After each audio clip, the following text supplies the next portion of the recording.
I came across an interesting study recently that looked at the faith development of people.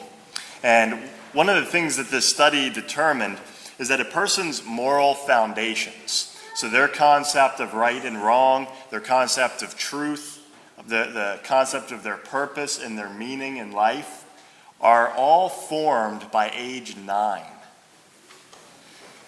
People's moral beliefs, they'll be refined over time, but they generally don't change after 9 years old. And people's spiritual beliefs, so for us as Christians, a belief about our relationship with Jesus Christ and the meaning of his passion, death, and resurrection, and how that integrates into our lives, that's formed by age 12. And so it struck me when I heard those results how early that is.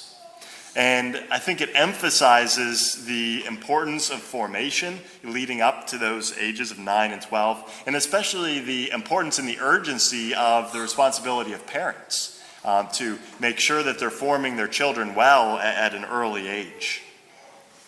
And when I taught in high school, I taught high school for 6 years, what I experienced confirmed that study. I had freshmen and sophomores in high school in my classroom day in and day out for an entire year through a pretty intense formation where we could systematically go through the faith, step by step. And, I taught hundreds and hundreds of kids, and rarely did I ever see a conversion at that age. There were a couple, but it was very rare. Now, there were a lot of young people that had embraced the faith earlier in life, and what I taught them helped to confirm that and give them a foundation and an understanding, a why behind what the church taught. But it was beliefs that had generally been implanted earlier in life. Jesus highlights the importance of protecting the faith of our young people in today's gospel, when he says it would be better for someone to have a millstone tied around their neck and that they be cast into the sea than they corrupt the faith of a young person. And so I was thinking and praying about the advice that I would give to families raising their children. What I've seen as a priest that works well. The first thing that I'd say is, I see tremendous benefits when families emphasize positive experiences from Mass or from the church. In any situation, we can see positive things or we can see negative things. And families that I've seen that really have a healthy spirituality, when they go home, or in the car ride back, they talk to their kids about positive things, something that they learned from the homily, or something that they learned from the readings, or something about the music, or something about the blessings of receiving the Holy Eucharist, rather than criticizing or focusing on negative things. We're blessed to have a wonderful parish here, and we're blessed to be part of the Catholic Church. We have the fullness of faith. We have the 7 sacraments. We have the grace of the Eucharist. Other faiths don't have that. And so, we should be looking for those positive things and make an effort to talk about those and reinforce those with our young people. The second thing that I was thinking about was the impact of frequent confession. That families that go to confession quarterly or monthly, the church recommends monthly confession. And if we think about how many temptations there are around us, and for young people and for all of us, we live in a society that has rejected Christ. We live in a society where there's tremendous immorality around us in almost every aspect of society. And to think about how often we fall into sin, it happens pretty much every day.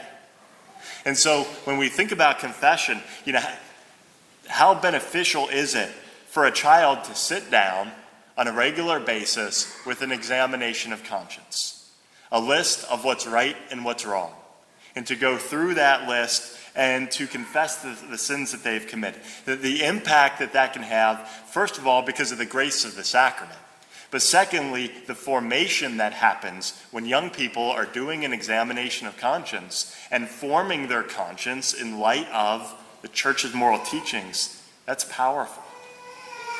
And as often as we sin, we need that constant reinforcement of confession.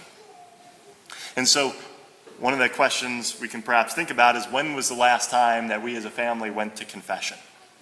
And if we can't remember how long it's been, or if it's been longer than a few months, maybe it's time to get that on the schedule and start to schedule regular confession. And the third thing that I think is critically important for our families is to emphasize the priority of our faith above all other things. And not just to do it with words, but to do it by the example of how we live as well. And so for parents or grandparents or those who are mentors for young people, list the top 3 reasons why you come to Mass.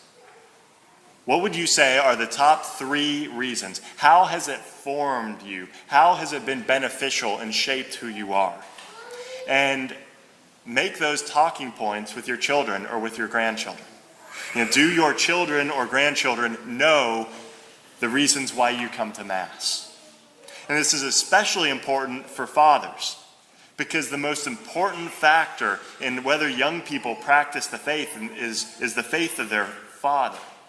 And so it's critically important, especially for fathers, to tell their children and their grandchildren why it is that they come to Mass. Also with Mass attendance, there's so many other priorities that can conflict with Sunday Mass attendance and are encroaching upon the Sunday obligation. It's happening with sports and a variety of extracurricular activities and just the busyness of life. There's a lot of people who have fallen away from regular Mass attendance because there's just too much going on. But what I do see some families that jump around between Mass times and locations to make sure that despite whatever extracurricular activities their kids are involved in, they make sure that they go to Mass every weekend. And that's a great example to set, a great example of commitment to children, that no matter what's going on, we always are going to attend Mass on Sunday, that has priority. And other families may take a stronger stance. They may just say, no sports or any extracurricular activities on Sunday morning.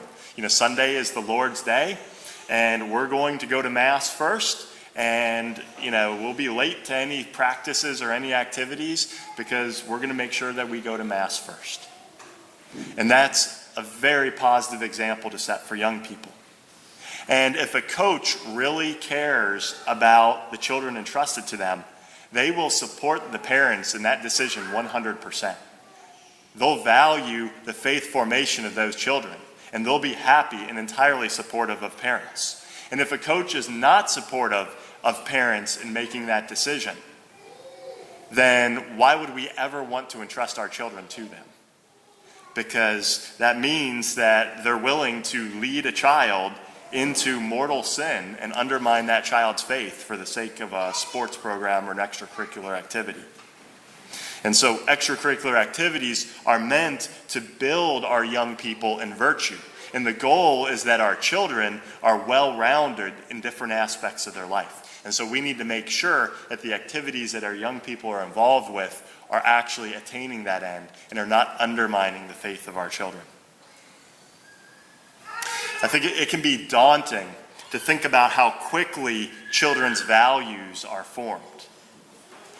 But I think it also can be very encouraging, because kids at a young age absorb so much from their parents and from the role models and mentors in their life, that if we make a conscious effort to and focus our energy on forming young people at an early age and making sure that they're going to confession frequently, making sure that they see an example of Sunday Mass attendance, and they're constantly receiving positive affirmation of the good things that are happening at Mass and at church. If we make an effort to do that, then our young people will grow up with a strong faith. We can really make an effort, and we can foster a strong faith development in our young people. And if we do that when they're young, chances are that's going to carry them through their entire life.